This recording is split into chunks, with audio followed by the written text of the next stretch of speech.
నిన్నే నా కోసం పంపించాడేమో బ్రహ్మ నడిచేడి నా ఇంటి దీపమా నీతో సావాసం పండించింది నా జన్మ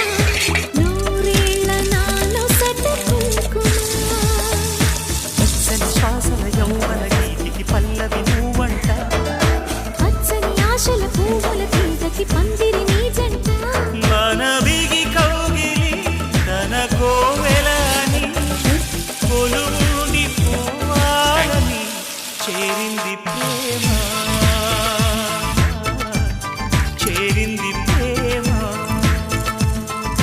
తొలిసారి నిన్ను తాకి ప్రేమించిన మనసిచ్చిన ఎవరు